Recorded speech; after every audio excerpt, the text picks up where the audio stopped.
ሩሲያ እየነደደች ነው።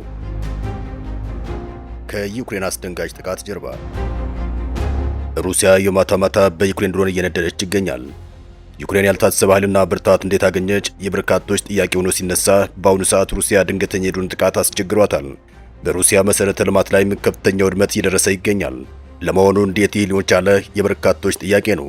ላለፉት 4 ዓመታት በሩሲያ ክፉኛ ስትደበደብ የከረመች ዩክሬን አድፍጣ እንዴት ወደ ማጥቃት ተሸጋገረች? እንዴትስ በ11ኛው ሰዓት ልትበረታ ቻለች? የብዙዎች ጥያቄ ነው።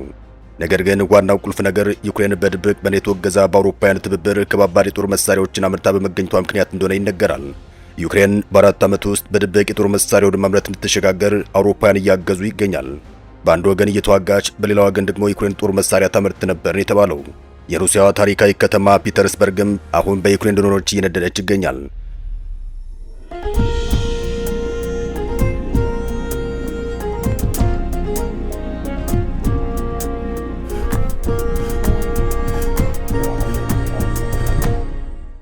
አሜሪካ በፕሬዝዳንት ባይደን ዘመን ለዩክሬን $70 ቢሊዮን የሚሆን ወታደራዊ እርዳታ አድርጋለች። ትራምፕ ወደ ስልጣን ሲመጡ ግን ይህን እርዳታ አቁመዋል። በሌላ በኩል የአውሮፓ ኔቶ የአሜሪካን ጦር መሳሪያ እንዲገዛ አድርገዋል። አሁን አሜሪካ ትልቋ ዩክሬን ደጋፊ አይደለችም። አውሮፓም የተፈጠረውን ክፍተት ለመሙላት ትግል ላይ ይገኛል። ትግላቸውን ቀጥለው ለዩክሬን ትጥቅ እያስታጠቁ የጦር መሳሪያ እንድታመርትም እያደረጉ ይገኛል። የአውሮፓውያን ርብርብ ዩክሬንን ማገዝና ከሩሲያ ወረራ ማዳን ላይ ሆኖ ታይቷል። ኢርና የተባለች የዩክሬን ጦር መሳሪያ ፋብሪካ ዋና ሰራተኛ እየተካሄደ ያለውን የሰላም ውይይት ወደ ጎን በመተው ዩክሬን የራሷን ጦር መሳሪያ ማምረት ብቸኛ የደህንነት ማረጋገጫ ነው ብላ ነበር በአንድ ወቅት ስትናገር። ያኔ ጦርነቱ ሲጀመር ዩክሬን በሶቪየት ዘመን የተመረቱ ያረጁ መሳሪያዎች ላይ ጥገኛ እንደነበረች ይታወቃል። የምዕራባውያን ወታደራዊ እርዳታ ግን አገሪቱ የጦር ኃይሏን እንድታዘምን እርዳታ እያደረጉ ይገኛል። ያልታሰቡ ዘመናዊ የጦር መሳሪያዎችም ዩክሬን እንድትታጠቅ እገዛ ስለማድረጋቸው ተደጋግሞ ይነገራል። አሁን ዩክሬን ሌላ ታሪክ ውስጥ ገብታለች። ያረጁ የጦር መሳሪያዎቿን ጥላም በአውሮፓ ሀገራት እገዛ ዘመናዊ የጦር መሳሪያ እየገነባች ስለመሆኑ ይነገራል። አሁን ዩክሬን ሰው አልባ የሚባሉ የሮቦትና የድሮን መሳሪያዎችን በማምረት ቀዳሚ ሀገር ለመሆን በቅታለች። አገር ውስጥ የሚመረቱት ክሩዝ ሚሳኤሎች የዩክሬን የረጅም ርቀት ጦር መሳሪያ አቅም እንዲጎለብትም አድርገዋል። በድብቅ ዩክሬን ሚሳኤሎችና ድሮኖችን በአውሮፓና በኔቶ እገዛ ማምረቷን ቀጥላለች። ለዛም ይመስላል ዩክሬን ከመጠቃት ወደ ማጥቃት የተሸጋገረችው። ዩክሬን የሩሲያ ሁለተኛ ከተማ በሆነችው ሴንት ፒተርስበርግ የሚገኝ ትልቁን የነዳጅ መስመር መደብደቧን ፕሬዝዳንት ቮሎዲሚር ዜሌንስኪ አሳውቀዋል። እኛ ዩክሬናውያን ከመጠቃት ወደ ማጥቃት ተሸጋግረናል ሲሉም በድል ተናግረዋል። ፕሬዝዳንት ዜሌንስኪ የነዳጅ መስመሩን ለሩሲያ ጦር ገንዘብ የሚያመነጭ ቁልፍ መሰረተ ልማት ሲሉ ገልጸውታል። ዩክሬን ከዚህ በተጨማሪም በአካባቢው ትልቅ የባህር ኃይል የጦር ሰፈር መምታቷን አሳውቃለች። የሴንት ፒተርስበርግ ገዢ የሆኑት አሌክሳንደር ቤግሎቭ ከተማዋ በከፍተኛ የድሮን ጥቃት ስር እንደሆነች ተማምነዋል። ይሁን እንጂ በሰው ላይ የደረሰ አደጋ የለም ሲሉም ተደምጠዋል። ዩክሬን በሩሲያ ኃይል መሰረተ ልማቶች ላይ የምትፈጽመውን የረጅም ርቀት ተጓዥ ድሮን ጥቃቶች ከቅርብ ጊዜያት ወዲህ እየተባባሱ ሲሆን ኪየቭ በጥቃቷም ሰፊ የነዳጅ እጥረት እንዲከሰት አድርጋለች ነው የተባለው። ኪየቭ በጥቃቷ 43 በመቶ የሩሲያ የነዳጅ ማቀነባበሪያ አቅም ተኮላሽቷል ስትል ተደምጣለች። የዩክሬን ጦር የነዳጅ መስመሩን በሩሲያ ከትላልቆቹ አንዱ ነው ሲል የገለጸው ሲሆን በዓመት 12.5 ቢሊዮን ፔትሮሊየም የማምረት አቅም አለው ሲል ተደምጧል። ጦሩ በክሮኖስዳት ቁልፍ የባህር ኃይል ጣቢያ መምታቱን አሳውቋል። ለመሆኑ ዩክሬን ይህን አቅምና ጉልበት እንዴት ልታገኝ ቻለች? ሩሲያስ በምን አይነት የጦር መሳሪያ እየተመታች ነው ብለን እዚህ ላይ መጠየቃችን አይቀርም። ዩክሬን እነዚህን የጦር መሳሪያዎች እንዴት አመረተቻቸው? የትኞቹ ሀገራትስ እገዛ አደረጉላት? የሚለውን ደግሞ ቀጥለን እንመለከታለን። ዩክሬን አዳዲስ የሚባሉ ድሮኖችን በማምረት ላይ ስትገኝ በእነዚህ ድሮኖችም ሩሲያ ላይ የማዕበል ጥቃት እያደረሰች ይገኛል። የቢቢሲ የመከላከያ ዘጋቢ እንዳለው አሁን ላይ ዩክሬን እንደ ሮቦትና አብራሪ የሌላቸው ከርቀት ሊቆጣጠሯቸው የሚችሉ ድሮኖች ያሉ ስርዓቶችን በመስራት አብዛኛውን ዓለም ትመራለች። አገሪቷ በዓመት 4 ቢሊዮን ድሮኖችን እንደምታመርትም ህዳሩ ላይ ብሉምበርግ ዘግቧል። ባለፈው ዓመት ዩክሬን ባካሄደችው ዘመቻ ከ110 በላይ ድሮኖቿን በድብቅ ወደ ሩሲያ አስገብታ ከ40 በላይ ቦምብ ጣይ ጀቶች ላይ ጥቃት መፈጸሟ የዩክሬን ድሮኖች ስኬታማነት ማሳየ ነበር ተብሏል። ኪየቭ በጦር ግንባሮች ተዋጊ ድሮኖችን በባህር ላይ ደግሞ የባህር ላይ ድሮኖችን የምትጠቀም ሲሆን በርካታ የሩሲያ ጦር መርከቦችን ለማስመጥ ረድተዋል ነው የተባለው። እንደ ኤፍቢ1 እና ኤፍቢ2 ያሉ አንዳንድ የዩክሬን ሰው ሰራሽ ድሮኖች ርካሽ ሲሆኑ በፍጥነት የሚመረቱ ናቸው ነው የተባለው። ኤፍቢ1 የሩሲያ መዲና ሞስኮ ድረስ መጓዝ ይችላል። ከዚህ በተጨማሪም ዩክሬን በጦርነቱ መጀመሪያ ወቅት ከቱርክ ያገኘቻቸውን በመካከለኛ ከፍታ የሚበሩ ሚሳኤል ተኳሽ ባይራክታር ቲቪ2 ድሮኖችን ብለውም ከአሜሪካ ያገኘቻቸውን በጣም ትናንሽ አጥፍቶ ጠፊ ድሮኖችን እንዲሁም ቻይና ሰራሽ ዲጃይ ማቪክ 3 የቅኝት ድሮኖችን ተጠቅማለች ነው የተባለው። ዩክሬን በጦር ግንባሮች ተዋጊ ድሮኖችን በባህር ደግሞ የባህር ላይ ድሮኖችን የምትጠቀም ሲሆን በርካታ የሩሲያ ጦር መርከቦችን ለማስመጥ ረድተዋል ነው የተባለው። ከዚህ በተጨማሪም ዩክሬን በጦርነቱ መጀመሪያ ፋይበር ፓይንት በተባለ የዩክሬን መከላከያ ተቋም የተሰራው ፍላሚንጎ ክሩዝ ሚሳኤል በኪየቭ የአገር ውስጥ የጦር መሳሪያ ምርት ላይ ወሳኝ አስተዋጽኦ አድርጓል ይባላል።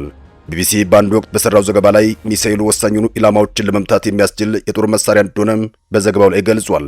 ይህ ክሩዝ ሚሳኤልም ምዕራባውያን ለዩክሬን ከመስጠት የተቆጠቡት የጦር መሳሪያ ጋር ይመሳሰላል። ፍላሚንጎ በ3000 ኪሎ ሜትር ርቀት ላይ ያለን ኢላማ መምታት የሚችል ሲሆን በሰዓት 900 ኪሎ ሜትር ይምዘገዘጋል። ከዚህ በተጨማሪም 1150 ኪሎ ግራም የሚመዝን ተተኳሾችን መሸከም ይችላል። ይህ ማለት ድሮኖችን ወይም እንደ ኔፕቱን ያሉ አጫጭር ርቀት ሚሳኤሎች የሚያደርሱበት የሩሲያ ወሳኝ ኢላማዎችን መምታት ይችላል ነው የተባለው። ሚሳኤሉ የሚጓዘው ርቀትም ከአሜሪካ ሰራሹ ቶም ሃውክ ጋር ተመሳሳይነት እንዳለው ተነግሯል። ቶም ሃውክ የአሜሪካ ፕሬዝዳንት ዶናልድ ትራምፕ ለዩክሬን አልሰጥም ያሉት በጣም የረቀቀና ውድ የሆነ የጦር መሳሪያ እንደሆነ ይታወቃል። ፍላሚንጎ ዩክሬን ራሱ ያመረተችው በመሆኑም የፈለገችውን ኢላማ መምታት ትችላለች ነው የተባለው። በምዕራባውያን አጋሮቿ ገደብ የተጣለበት መሳሪያ አይደለም። የዩክሬኑ ፕሬዝዳንት ቮሎዲሚር ዜሌንስኪ ፍላሚንጎን ስኬታማ ከሆኑ የሀገራቸው ሚሳኤሎች አንዱ እንደሆነ ገልጸዋል። ሆኖም ሚሳኤሉ ጥቅም ላይ ስለመዋሉ የሚያሳይ ዝርዝር መረጃን አልሰጡም። አሁን ግን በሩሲያ ላይ የተጠቀሙበት ስለመሆኑ ዩክሬን ገልጻለች። ዩክሬን፣ ቤልጅየም፣ ዴንማርክ፣ ኔዘርላንድስና ኖርዌይን ጨምሮ ከሰሜን የጦር ቃል ኪዳን ድርጅት ኔቶ አባል ሀገራት ቃል ከተገባላት 90 የሚጠጉት ኤፍ-16 ተዋጊ ጀቶች ግማሽ ያክሉን ተቀብላለች ተብሎ ይገመታል። በእነዚህ የጦር መሳሪያዎችም ሩሲያን በመደብደብ ጊዜያዊ ወታደራዊ ድል እያመጣች ይገኛል። በነገራችን ላይ እነዚህ ተዋጊ ጀቶች ለተለያዩ አገልግሎት የሚውሉ በቀላሉ መጠገን የሚችሉና በአሜሪካና በኔቶ ሀገራት የተመረቱ ማንኛውም የጦር መሳሪያዎችን መሸከም እንደሚችሉ ይታሰባል። ኤፍ-16 መጀመሪያ ላይ አገልግሎት ላይ የዋለው በአውሮፓውያኑ 1978 በአሜሪካ እንደሆነ ይታወቃል። በርካታ የምዕራባውያን ጦሮችም እነዚህን ተዋጊ ጀቶች ከአገልግሎት ለማስወጣት ሂደት ላይ ሲሆኑ በ2015 በተዋወቀው አሜሪካ ሰራሽ ኤፍ-35 እየተኳቸው ይገኛል። ሆኖም ከ1970ዎቹ ጀምሮም የሶቪየት ተዋጊ ጀት የሆነውን ሚግ 29 ሲጠቀም ለነበረው ለዩክሬን አነስተኛ አየር ኃይል ኤፍ-16 ትልቅ ለውጥ አምጥቷል። አንድ ዩክሬናዊ የጦር ጀት አብራሪም ኤፍ-16 ለመጀመሪያ ጊዜ ሲተዋወቅ ያለውን አድናቆት በብሔራዊ ቴሌቪዥን ገልጿል። አብራሪው ኤፍ-16ን አሁን ከምትጠቀመው አውሮፕላን ጋር ስናወዳድረው ልክ መጀመሪያ ላይ ከመጣው የሞባይል ስልክ በኋላ እንደተፈጠረው ዘመናዊ ስልክ ነው ማለት ሲል ተደምጧል። ኤፍ-16 በዋናነት ጥቅም ላይ የሚውለው የአየር መከላከያን ለማጠናከር ብለውም የምድር ላይ ጥቃቶች ለመፈጸም እንደሆነ ይነገራል። ዩክሬናዊ አብራሪ እንደሰጠው ምስክርነት ከሆነም ተዋጊ ጀቱ ጥሩ ስኬትን አስመዝግቧል። ታህሳስ 24 በአንድ ውጊያ ተልዕኮ ወቅት አንድ የዩክሬን አብራሪ 6 የሩሲያ ክሩዝ ሚሳኤሎችን መምታቱን የአገሪቱ አየር ኃይል አስታውቋል።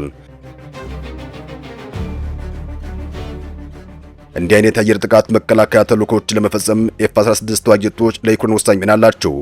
በሁለቱ ሀገራት ጦርነት ለቅኝት ኢላማን ለመምታትና ሚሳኤሎችን ለመተኮስ ብለውም አጥፍቶ ለመጥፋት ሰው አልባ አውሮፕላኖችን በብዛት ጥቅም ላይ ውለዋል።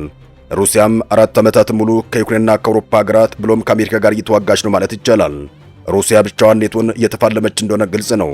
ነገር ግን አውሮፓውያን በሩሲያ ላይ ከባድ ጥቃት እየደረሰ ነው እያሉ ይገኛል። 500 ሺህ ወታደር አልቋል ሲሉም ተደምጧል። ጂሲኤችኪው ሩሲያ በዩክሬን ላይ ሙሉ ወረራ ከከፈተችበት ከአውሮፓውያኑ 22 ወዲህ 500 ሺህ ገደማ ወታደሮች ተገለውባታል ሲሉ ገልጿል። የተቋሙ ዳይሬክተር አንኪስት በትለር ይህንን ቁጥር የገለጹት ለመጀመሪያ ጊዜ ባደረጉት ይፋዊ ንግግር ነው። በዚሁ ንግግራቸው ላይ ዩናይትድ ኪንግደም ላይ ስለተደቀኑ ስጋቶችና ስጋቶችን ለመጋፈጥ መወሰድ ያለባቸው ብሎ የሚያምኑባቸው እርምጃዎችን በተመለከተም ማብራሪያ ሰጥተዋል። የስለላ ኃላፊዋ ሩሲያ በመላ ዩናይትድ ኪንግደም የሚገኙ ወሳኝ መሰረተ ልማቶችን ያለማቋረጥ ኢላማ እያደረገች መሆኑን ብለውም ብሪታንያ ከባድ ጊዜ ላይ እንደምትገኝ አስጠንቅቀዋል። በብሪታንያ ግዛት ውስጥ ለተፈጸሙ ተከታታይ ስለላ ሴራዎችም ብለውም በቅርቡ በዩናይትድ ኪንግደምና በሌሎች የኔቶ አባል ሀገራት ተከፈተው በግልጽ ያልታወጀ ድብቅ ጦርነት የሩሲያ መንግስት ተጠያቂ አድርገዋል። ኪየቭና ሞስኮም አንዳችን ሌላኛቸውን ወገን የደረሰውን ጉዳት መጠን በተመለከተም በተከታታይ ቁጥሮች ሲገልጹ ቆይተዋል። በራሳቸው ወታደሮች ላይ የደረሱ ጉዳቶችን ግን ይፋ ሲያደርጉ አይታዩም። ይሁን እንጂ የካቲት ላይ የዩክሬን ፕሬዝዳንት ቮሎዲሚር ዜሌንስኪ ሀገራቸው ከፈረንጆቹ 22 አንስቶም 55000 ወታደሮች እንዳጣች ተናግረዋል። የቢቢሲው የሩሲያኛ ቋንቋ አገልግሎት ሚዲያ ዞና ከተሰኘው ገለልተኛ የዜና ምንጭ ብሎም ከበጎ ፈቃደኞች ቡድን ጋር በመሆን ከየካቲት 22 ወዲህ ሩሲያ ላይ የደረሰውን የጉዳት መጠን ቆጥሯል። በተሰበሰበው ዝርዝር ላይም መሞታቸው በይፋ መረጃዎች በጋዜጣና በመገናኛ ብዙሃን እንዲሁም በመቃብር ስፍራዎች አማካኝነት የተረጋገጡ ሰዎች ስም ተመዝግቧል። ቢቢሲ እስካሁን በዩክሬን ለሩሲያ ሲዋጉ የተገደሉ 223539 ወታደሮች ብለውም መኮንኖችን ስም ማረጋገጥ ችሏል። ትክክለኛ የሞት ቁጥር ከዚህ ሊበልጥ እንደሚችል ይታመናል። ቢቢሲ ያማከራቸው ወታደራዊ ባለሙያዎች በመቃብሮች፣ በጦር መታሰቢያዎች እንዲሁም ከሰው ሕልፈት በኋላ በሚታተሙ የህይወት ታሪኮች አማካኝነት የተሰበሰበው የቢቢሲ መረጃ ከጠቅላላ የሟቾች ቁጥር ውስጥ የሚወክለው ከ45 እስከ 65 ያክሉን እንደሆነ ተናግሯል። የስለላ ኃላፊዋ ኪስ በትለር በንግግራቸው ወሳኝ መሰረተ ልማቶች፣ ዲሞክራሲያዊ ሂደቶች፣ የአቅርቦት ሰንሰለቶች ብለውም የህዝብ አመኔታን ኢላማ አድርጋለች ያሏትን ሩሲያን ወቅሰዋል። የሩሲያ መንግስት እነዚህ ውንጀላዎች ውድቅ አድርጓል። ኃላፊው አክለውም ሩሲያና ቻይና ህዋ ላይ ለሰላማዊና ለወታደራዊ ዓላማዎች ሲባል በከፍተኛ መጠን ኢንቨስት እያደረጉ መሆኑን ሲናገሩ ተደምጠዋል። የስለላ መስሪያ ቤቱ የሳይበር ጥቃቶችን ለማስወገድ እንዲሁም ግዴለሽ የማሰናከልና የግድያ ሙከራዎችን ሲሉ የገለጿቸውን ድርጊቶች ለመመከት እየሰሩ መሆኑን ገልጸዋል።